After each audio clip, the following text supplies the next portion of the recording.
In the opening days of April 2026, the Strait of Hormuz is already effectively paralyzed, with the US and Iranian forces repeatedly blocking and disrupting each other's shipping. And if this continues, some countries will not just struggle, they will be staring at economic breakdown on a massive scale. Not a recession, not inflation, but the risk of near total collapse. Earlier, Iran's move to shut the Strait of Hormuz marked the first effective closure of the waterway in modern history. Traffic collapsed almost overnight, leaving more than 2,000 oil and cargo ships stranded in one of the most dangerous corridors on Earth. Once Hormuz is cut off, the damage spreads far beyond shipping. It begins choking the fuel, revenue, and imports that keep entire countries running. The only question is, which domino falls first? On a map, the Strait of Hormuz does not look like much. In reality, it is one of the most important and vulnerable shipping routes on Earth. A huge share of the world's oil moves through this corridor, but tanker traffic is funneled into just two narrow shipping lanes about 2 miles wide each. These are enormous ships carrying millions of barrels of oil through a passage with very little room for error. But the real danger comes from the geography around it. Iran overlooks the route from strategic islands, missile sites, and military positions along the coast. The water is shallow enough for naval mines to become a constant threat, while the rugged shoreline creates blind spots where fast attack boats can move in close. That is what makes Hormuz so dangerous. So much of the world's energy is forced through one narrow route that is exposed, vulnerable, and remarkably easy to disrupt. What makes Hormuz so dangerous is that this is not a new lesson. For thousands of years, this narrow stretch of water has connected major trade routes between the Gulf and the wider world. From ancient merchants moving spices and precious goods to the Portuguese trying to control trade between East and West in the 1500s, the same reality kept coming back. Whoever controls this passage holds enormous economic power.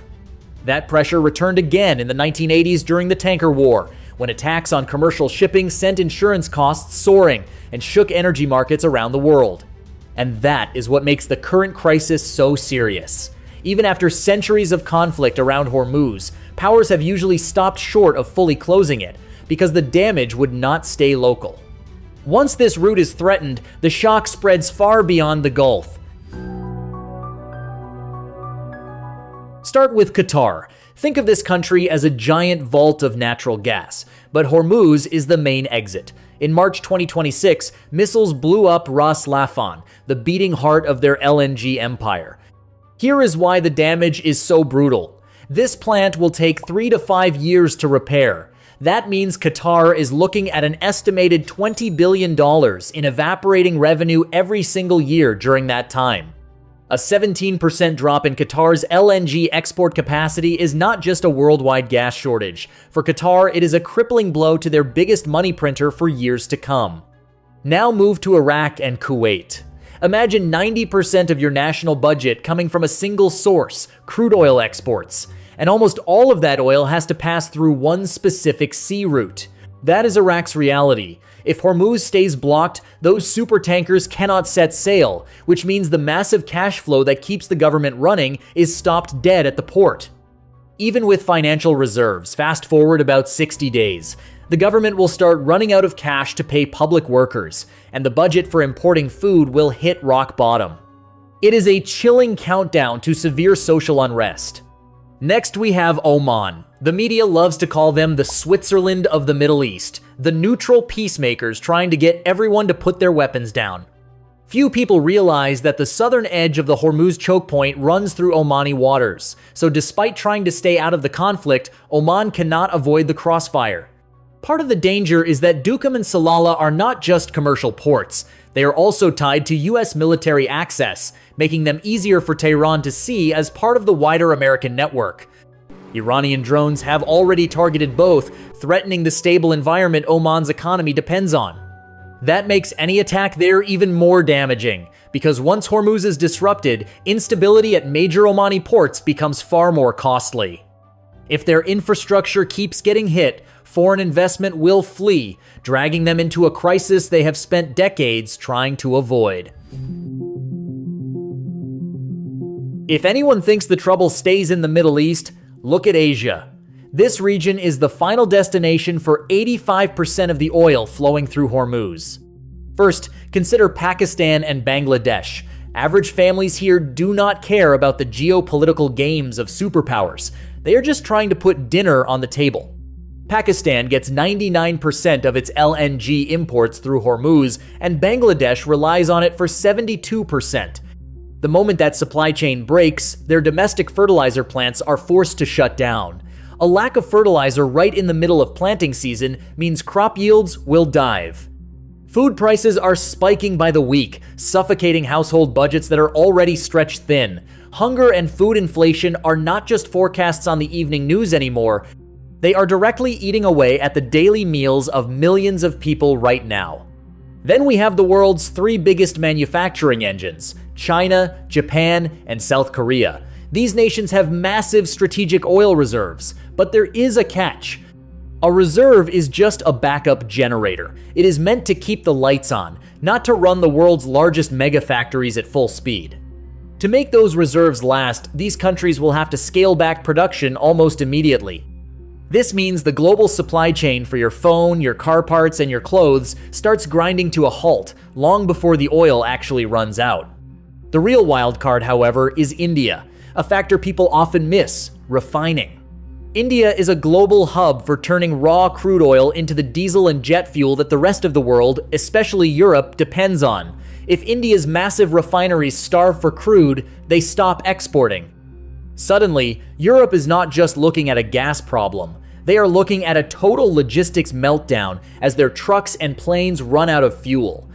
When the factory of the world slows down, modern civilization slows down with it. It is a global chain reaction. By now, the thought is probably, come on, it is the 21st century. There has got to be a backup plan, right? Well, technically, yes. But in reality, it is like trying to drain a flooded swimming pool with a cocktail straw. It is just not happening. Look at the numbers from March 2026. To keep things from falling apart, Saudi Arabia maxed out its east-west pipeline to 7 million barrels a day. The UAE pushed its Habshan-Fujairah line to about 2 million, toss in Iraq's pipeline through Turkey, and there is a total of roughly 9 million barrels of oil taking the scenic route. Sounds like a lot, right? Wrong. On a normal day, 20 million barrels flow through Hormuz. Do the math. Even with every single backup pipe running at absolute full tilt, the world is still short over 11 million barrels a day. And here is the real kicker. Those pipes mostly carry crude oil. What about the natural gas, or LNG, used for heating and electricity? What about the fertilizer needed to grow food? Those cannot fit in a pipe. They are still sitting dead in the water on those tankers stuck in the middle of a war zone. So do not let the backup numbers fool you. These alternative routes are just a tiny band-aid on a massive gaping wound. Without Hormuz, the global economy simply does not have a plan B that actually works. So, why not just send in the military and liberate the strait? Because in the shipping world, the real killer is not the explosives, it is the risk. Think about the math. If even one tanker gets hit, insurance premiums for everyone else can skyrocket from a tiny 0.25% to a staggering 10% of the ship's value. For a $100 million supertanker, that is an extra $10 million just for insurance on a single trip. That is why 95% of traffic has vanished. Companies are not just dodging missiles, they are dodging bankruptcy. That leads us to a brutal choice. Should the US launch an all-out war to retake Hormuz at any cost? Or should the world just accept that gas and food prices are going to double to avoid a potential nuclear disaster? Is it the wallet or the peace? Let us know what you think in the comments. If this breakdown was eye-opening, make sure to like and share and subscribe to stay on top of this crisis as it unfolds.